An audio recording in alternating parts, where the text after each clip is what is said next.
कारज सिरे चाढ़न दे लई आप विच आके खलोंदे हन ते संपूर्ण भी करवा लैंदे हन।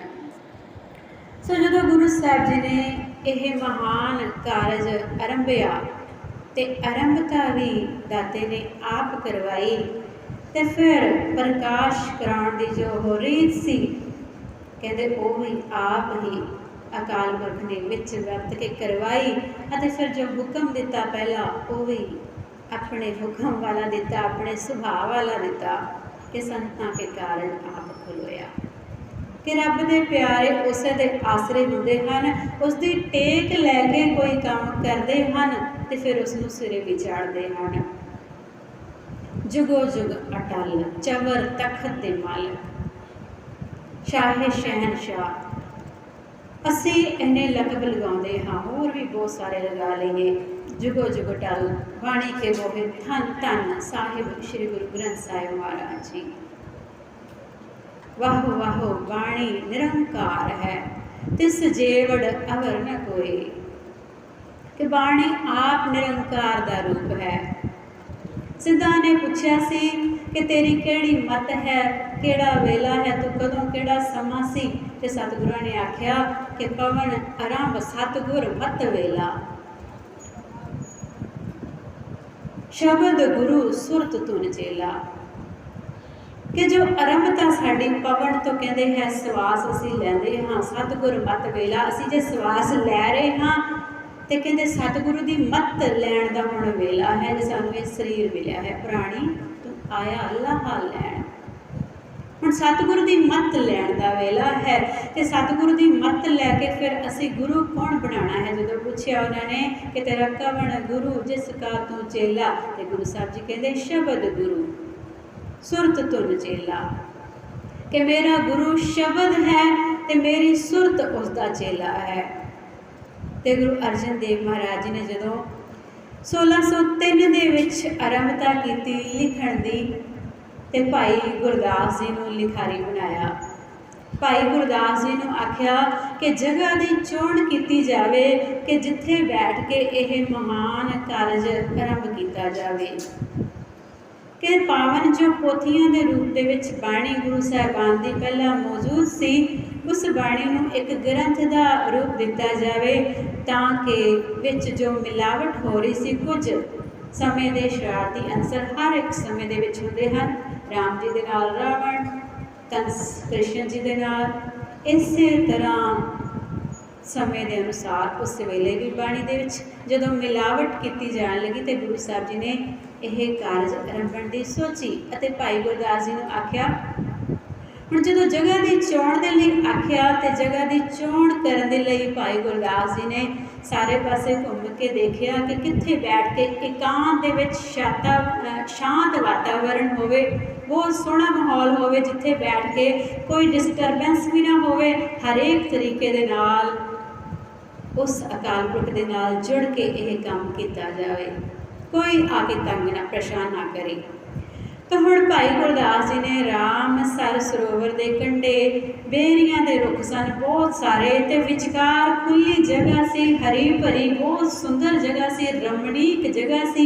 उस जगह की चोण भाई गुरदास जी ने की तो फिर उस जगह को तैयार करवाया गया, साफ सुथरी करके टेंट आदि लगा के तंबू लगाया गया तो फिर उत्थे बैठण का इंतजाम, पोथियां रखण का इंतजाम, कलमां घड़न का इंतजाम, शाही बनाने का इंतजाम, सरोवर भी देखा गया नेड़े के रामसर सरोवर है जिथे पानी का इंतजाम हो सकता है कि शाही बनानी है तो पानी की घाट ना आवे कि फिर भजे जाओ कितों लैण दूण के लिए, हर एक चीज़ का ध्यान रखा भाई गुरदास जी ने। ते कलमा जो घड़न की सेवा सी भाई सुखा जी, भाई हरिया जी इत्यादि सिखां के नाम आते हैं, 4 सिख हैं, वह कलमा घड़ के दे रहे सन, रख रहे सन नाल दी नाल कि जे कलम टुट जाती है, छोटी हो जाती है, वो घस जाती है तो फिर नाल दी नाल दूजी कलम होवे। तो शाही बनाने का काम भाई बन्नों जी दे सिरे आता है कि उन्होंने जिम्मे सीगा। ये सेवावां सो गुरसिखां दियां लगियां तो हुण ये सेवावां जो हो रही सन, जो यह आरंभता हुई तो यह सेवावां करन तो पहला गुरु साहब जी ने एक गल का होर ध्यान रखा, बाबा बुढ़ा जी की ड्यूटी लगाई कि जो भी संगतां आउंदियां हन गुरु के दर्शन करन आउंदियां हन, ते जदों यह काम हो रहा होवे, लिखाई का काम हो रहा होवे, गुरु ग्रंथ साहब जी की लिखाई का काम, उस वेले संगत रामसर सरोवर के कंढे उधर गुरु जी नूं मिलण ना आवे, उन्होंने हरमंदिर साहिब उधर ही रोक के रखा जाए संगतां नूं, ताकि लिखाई का काम निर्विघनता पूर्वक ते डिस्टर्बेंस असीं कहिए इस शब्द में वरतना पवेगा कि किसी असुविधा तो बिना ये जो काम है किया जाए कि कोई आके तंग परेशान ना करे, किसी तरह का कोई माहौल खराब ना होवे, जां उपरों असीं कहिए कि असीं लिखते असीं भुल जाते हाँ, असीं जो कोई काम पढ़ते हाँ तो सावधान हो के हो सावधान अपने गुर पै, असीं जो जन गण मन पढ़ते हाँ राष्ट्रीय गीत उदों सावधान होते हाँ, गुरु के अगे सावधान होना सीख जाइए। सो गुरु साहब जी ने यह काम सावधानता पूर्वक आरंभ किया तो फिर सिरे भी चाढ़िया। 1604 दे विच 1 साल लगभग कहते लग्या।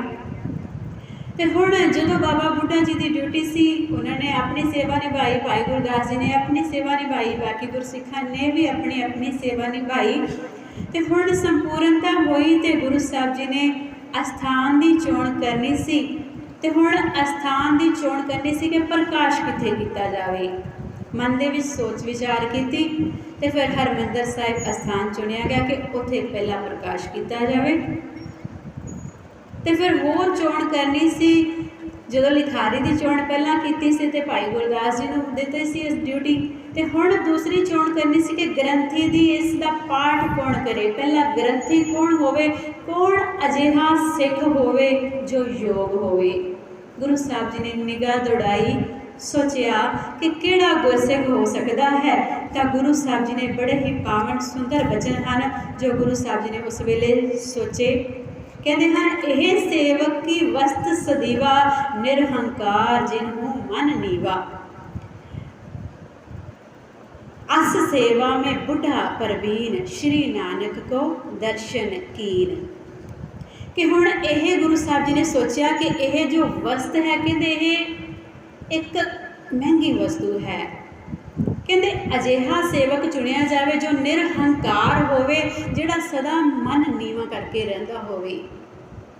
तो कहते इहो जी सेवा दे विच बाबा बुढ़ा जी प्रवीण हैं, सियाणे हैं, समझदार हैं, जो इस सेवा नूं निभा सकते हैं। तो कहते क्योंकि इन्होंने गुरु नानक साहब जी का भी दर्शन किया है, होर कोई गुरसिख अजिहा नज़र नहीं आया कि जिन्होंने गुरु नानक साहब जी के भी दर्शन किए होण उस समय गुरु अर्जन साहब जी के वेले। तो हुण बाबा बुढ़ा जी नूं चुनिया गया पहले ग्रंथी बनाउण दे लई। तो हुण बाबा बुढ़ा जी के अगे बेनती स्वरूप गुरु साहब जी ने वचन आखे कि बाबा बुढ़ा जी तुसी अपने सीस के उपर गुरु ग्रंथ साहब जी का स्वरूप लैके चलना है, तो हरमंदिर साहब के विच प्रकाश करके हुक्मनामा लैण की जो ड्यूटी है, जिम्मेवारी है, ये तुसी निभानी है। बुढ़ा साहिब खोलो ग्रंथ, लिहो आवाज़, सुनै सब पंथ। यह वचन बाबा बुढ़ा साहब जी ने कीते, तो फिर बुढ़ा साहब जी ने अदब के नाल ग्रंथ साहब जी का प्रकाश किया।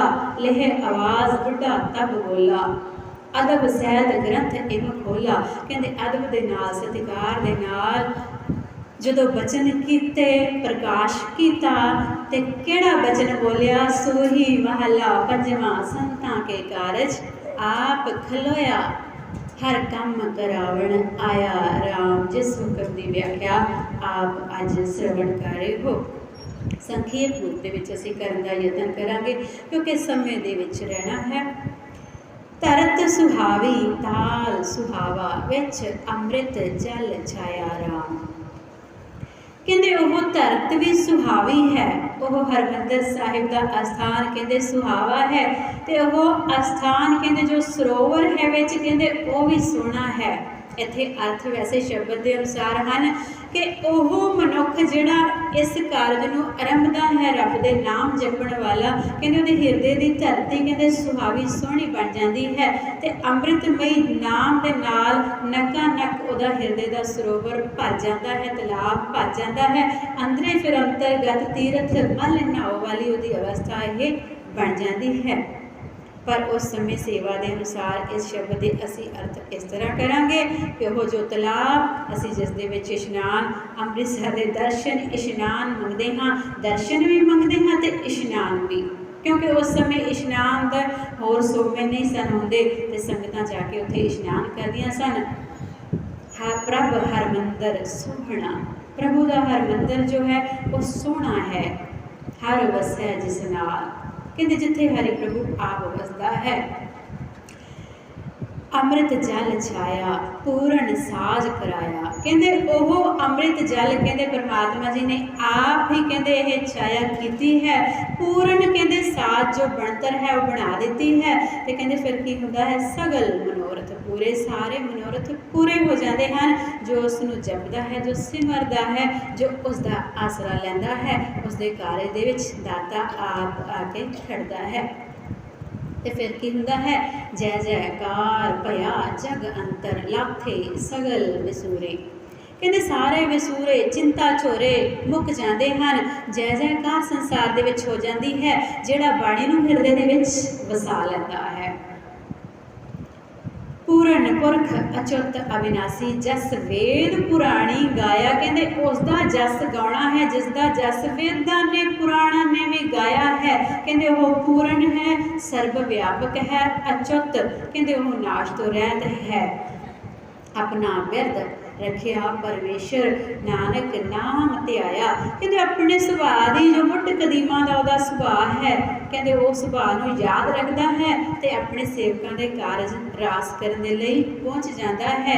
जिहड़े नाम ध्याते हैं उन्हां दी रखिया करने के लिए, उन्हां दे कारज रास करने के लिए आप चल के आता है। गुरु अर्जन पातशाह जी भी जाते हैं। असीं बहुत देखते हैं कि भाई मान जी के कोल भज के गए हैं नंगे पैरी, एवें ही उन्होंने कारज करने लिए अकाल पुरख आप आया है। नव निध सिद्ध रिद्ध दीने करते तोड़ ना आवे काई नाम, कहते जिहड़ा ध्याउंदा है कहते उहदे घर दे विच उहदे हिरदे दे विच कहते 9 नदियां सिद्धियां ते रिद्धियां सारा कुछ आ जाता है। किसी चीज़ की घाट नहीं रहिंदी, हर एक प्रकार दे नाल संपूर्ण हो जाता है मनुख। तोड़ ना आवे काई, कहते तोड़ नहीं आती, घटा नहीं आता कदे किसी भी चीज़ का। खाद खर्चत वो मनुख खांदा है, खर्चदा है, वरतदा है, दूसरे को भी दिंदा है। खावे खर्चे रल मिल पाई। बिलछत कहते माणदा भी है, सुख पाया सुख पाउंदा है, आनंद दे विच आ जाता है। करते की दात सवाई, करते की जो दात है तोट ना आवे बद हो जाई, कहते सवाई है दूण सवाई होती जाती है। दात सवाई निखुट न जाई अंतर जामी पाया, कहते यह दात सदा ही सवाई होंदी है, निखुटती नहीं, कदे खत्म नहीं होंदी। अंतरजामी दाते नूं पाउण दे नाल यह अवस्था बनती है। कोट बिगन सगले उठ नाठे दुख न नेड़े आया, कहते सारे बिगन कहते करोड़ों बिगन जिहड़े रुकावटां पहलां पैंदियां हन कहते सारे उठ के नस जाते हैं। कोई दुख तकलीफ हुण नेड़े नहीं आउंदी, शांत सहज आनंद कनेरे बिनसी भूख सवाई। उस हिरदे घर दे विच जिन्हें नाम जपिया कहते उहदे हिरदे दे विच शांत आ जाती है, सहज टिकाऊ आ जाता है, आनंद खेड़ा आ जाता है, कनेरे बहुत गिनती दे विच। बिनसी भूख सारिया भुखां खत्म, सवाई सारिया। नानक गुण गावै स्वामी के अचरज जिस वडियाई, नानक जी आखते हैं कि वह मनुख गुण गावै, गुण गाते हैं स्वामी दे जिसकी वडियाई हैरानी जनक है। जिसका कार्य दिन ही किया मानस क्या बेचारा राम, कोई मनुख कहे कि मैं दाते का नाम जप लिया, मैं कोई अपना कार्य सफल कर लिया, कहते नहीं, जिसका कार्य है उसने आप ही करवाया है। मनुख की की पाया बेचारे की, कहते नहीं वो आप करवा लेता है। भगत सोहन ताही तो भगत सोहने लगते हैं, हर के गुण गावै, कहते हरि के गुण सदा गाते हैं। सदा करें जयकारा राम, सदा ही उस दाते का जयकारा करते हैं, जय जयकार करते हैं। गुण गाए गोबिंद आनंद उपजे साध संगत संग बनी, कहते वह गोबिंद के गुण गाते हैं तो उसके हिरदे दे विच आनंद पैदा हो जाते हैं। संजना के रब के प्यारियां दे ते साध संगत दे विच आके उन्हों की जो प्रीत है कहते बनी रहती है। जिन उद्यम किया ताल केरा तिसकी उपमा क्या बनी। जिसने यह ताल अपने अंदर यह सरोवर खोद लिया, कहते ਉਹਦੀ उपमा कही नहीं जा सकती कि ਉਹਦੇ अंदर नाम अमृत नका नक भर जाता है। उपमा दसी नहीं जा सकती, उपमा कही ना जाए गुर समर्थ देव, कहते उसकी महिमा कही ना जाए, महिमा दसी नहीं जा सकती कि वह समर्थ है, वो देव है, चानन स्वरूप है।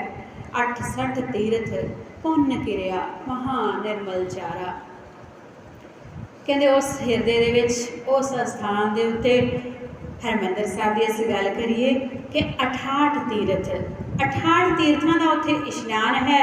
पुण्य किरिया जिन्ने भी पुण्य हैं, कहते किरियावां हैं, किरिया कर्म आदि मनुख करते हैं, कहते सारे पुण्य फल उत्थे हैं। महा निर्मल चारा, कहते उसकी निर्मल रीत हो जाती है, जीवन जाच आचार विहार, कहते वह निर्मल पवित्र हो जाता है। पति पावन बिरद स्वामी, परमात्मा का सुभाव पत्तों पावन करने वाला है, डिगे हुए उठाने वाला है, टुटे हुए जोड़न वाला है। नानक शब्द आधारा, कहते जिहड़े शब्द के आधार पर रहते हैं, आसरा लेंदे हैं, उन्होंने आसरा दिंदा है। गुण निधान मेरा प्रभ करता, उस्तत कौन करी जय राम। मेरा करता प्रभु कहते गुणा का खजाना है, कहते कौन उसकी उस्तत कर सकता है। संतां की बेनती स्वामी नाम महारस दीजै राम। संतां की बेनती यह रही है कि हे दाता जीओ मैनू नाम अमृत की दात दिओ, सदा नाम दिओ, तुहाडे दर्शन तो बिना मैं रह नहीं सकता। नाम दीजै दान कीजै बिसर नाही एक खिनो, कहते नाम मैनू दिओ, यह दान दिओ। तो नाम दान असीं अरदास दे विच हर रोज़ मंगदे हां, सिखां नूं सिक्खी दान दाना सरदार नाम दा। एक खिन भी मैनू तू भुले ना। भाई नंद लाल जी के बचन, भाई नंद लाल जी ने गुरु गोबिंद सिंह जी के नाल बचन किए कि गुरु साहब जी तुहाडे दर्शन करने होण ते सिख नूं किदां दा जीवन जाच किदां दा रहन सहन दा होना चाहिए है। तो जिमें असी गुरु रामदास जी के बचन पढ़ते हाँ, गुर सतगुर का जो सिख अखाए सो भलके उठ हर नाम त्यावे। सो इदां दे बचन गुरु गोबिंद सिंह जी ने भी उस वेले आखे कि गुरु का सिख अमृत वेले उठे दर्शन करे। तो गुरु साहब जी आखते हैं कि मेरा दर्शन करे, आके अपने गुरु का दर्शन करे। तो हुण बाकी सारे बचन सुनते हैं, भाई नंद लाल जी सुनते जाते हैं। तो यह बचन जो दर्शन करन दी सी मन दे विच अटक गई गल कि उदों शरीर रूप दे विच गुरु मनदे सां असीं सारे, साडे पुरातन साडे बजुर्ग।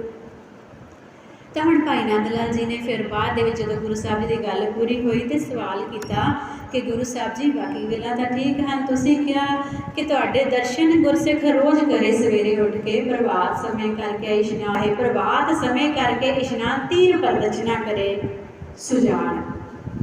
कहते हुण प्रभात समय इशनान करके कहते दर्शन करे, कहते हुण दसो कि किवें दर्शन करे। जो पूछया यह गल्लां पूछियां तो गुरु साहब जी ने कहा कि हुण मेरे 3 स्वरूपों के रूप दे विच तुसीं दर्शन कर सकते हो। तुसीं कहो कि सरीरक रूप दे विच गुरु गोबिंद सिंह जी आनंदपुर साहब दे विच हन, हजूर साहब दे विच हन, दमदमा साहब हन, तो उत्थे तां उत्थों दे इलाके दीयां संगतां दर्शन कर सकदियां हन, ते बाकी संगतां किवें दर्शन करन। तो गुरु साहब जी ने आख्या कि मेरा स्वरूप सरगुण निर्गुण अते गुर शब्द करके जानना करो। सरगुण निर्गुण अते गुर शब्द मेरे 3 स्वरूप हैं। तो असी निर्गुण ते सरगुण की जे गल करिए, निर्गुण है जो सारिਆਂ ਦੇ ਵਿੱਚ व्यापक है, सारे किते दर्शन करोगे तो सब किते है। भाई कन्हैया जी ने देखा ही सी ना, दुश्मनों में भी देख लिया सी। ते सरगुण जे देखिए तो कहते वो आख्या कि खालसे दे विच खालसे की रहत दसी है कि ये काम करने हैं रहतनामे दे विच जो अजिहा है उहदे विच, ये नहीं कि जना खड़ा ही नहीं, रहतवान गुरसिख। सो गुर शब्द की जो गल की कहते जो सिख गुर दर्शन की चाहे दर्शन करे ग्रंथ जी आहे। प्रभात समय करके इशनान 3 प्रदक्षिणा करे सुजान। कहते जो गुरु साहब जी के दर्शन की चाह रखता है कहते गुरु ग्रंथ साहब जी के दर्शन की इच्छा मन के विच रखे तो कहते मेरे दर्शन होणगे, गुरु गोबिंद सिंह के दर्शन होणगे। जे असीं गुरु ग्रंथ साहब जी के दर्शन करते हाँ तो अपने गुरु साहबान के रूप के विच असीं दर्शन कर सकते हाँ। गुरु साहब का जो वचन याद होवे कि गुरु साहब जी ने रहतनामे के वचन आखे हैं कि असीं सुचेत होकर बहना है, मन के विच सुचेत होके हाथ जोड़कर अदब सो बैठे मोहे हजूर। कहते हाथ जोड़ के दोने हाथ जोड़ के अदब दे नाल कहते मेरी हजूरी दे विच आके बैठे ते हाथ जोड़ के जब बैठेगा तो कहते फिर की होवेगा, कहते फिर वो दर्शन करे मेरे आके। हाथ जोड़ कर अदब सो बैठे मोहे हजूर, सीस टेक गुरु ग्रंथ जी, सीस गुरु ग्रंथ साहब जी नूं टेक के वचन सुने सो हजूर। कहते हजूरी दे विच बैठ के अपने हजूर दे वचन सुने तो मैनू समझो कि मैं गल कर रहा हाँ, मैं वचन सुना रहा हाँ, फर्क ना समझो। सब एको एको एक ना, नहीं भेद ना कछु भी वेखना। कहते फर्क नहीं समझना। शब्द सुने गुर हित चित लाए, ज्ञान शब्द गुर सुने सुनाए। कहते गुरु के शब्द नूं कहते हित चित प्यार दे नाल कहते सुने ते कहते ज्ञान शब्द गुरु के ज्ञान रूपी शब्द नूं सुन के ते दूजिआं नूं भी सुनावे। चित ला के सुनना है। जो शब्द गुरु सुरत धुन चेला का सिद्धांत दिता है गुरु साहब जी ने, जो मम साथ चाहे कर बात, ग्रंथ जी पढ़े सुने विचारे साथ। कहते जे मेरे नाल किसी ने गल करनी है, गुरु अर्जन देव जी नाल गल करनी है, गुरु गोबिंद सिंह जी नाल गल करनी है तो कहते विचार करो। जो तुसी गल करते हो बैठो पाठ करो तो विचार करोगे तो इंज समझो कि मेरे नाल तुसी विचार कर रहे हो। गुरु साहब जी आप सानू विचार देंदे हैं, हुक्मनामे के रूप में संतां के कारज विचार दिती तां है।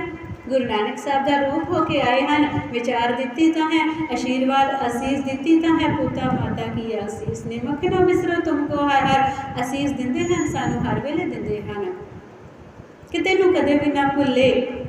जो मुझ वचन सुनने की चाहे, कहते जिन्होंने मेरे वचन सुनने की इच्छा है कि मेरे वचन सुनने हैं, गुरु साहब के वचन सुनने हैं, गुरु गोबिंद सिंह के वचन सुनने हैं, कदे मन के इच्छा पैदा हो ही जाए, जो उस वेले की गल करिए हुण भी गल कर लीए तो कहते ग्रंथ जी पढ़े सुने चित लाए। ग्रंथ जी नूं पढ़े सुने चित ला के सुने, मेरा रूप ग्रंथ जी जान, इसमें भेद नहीं कुछ मान। कहते मेरा रूप समझे गुरु ग्रंथ साहब जी नूं, इहदे विच कोई भी फर्क नहीं समझना गा।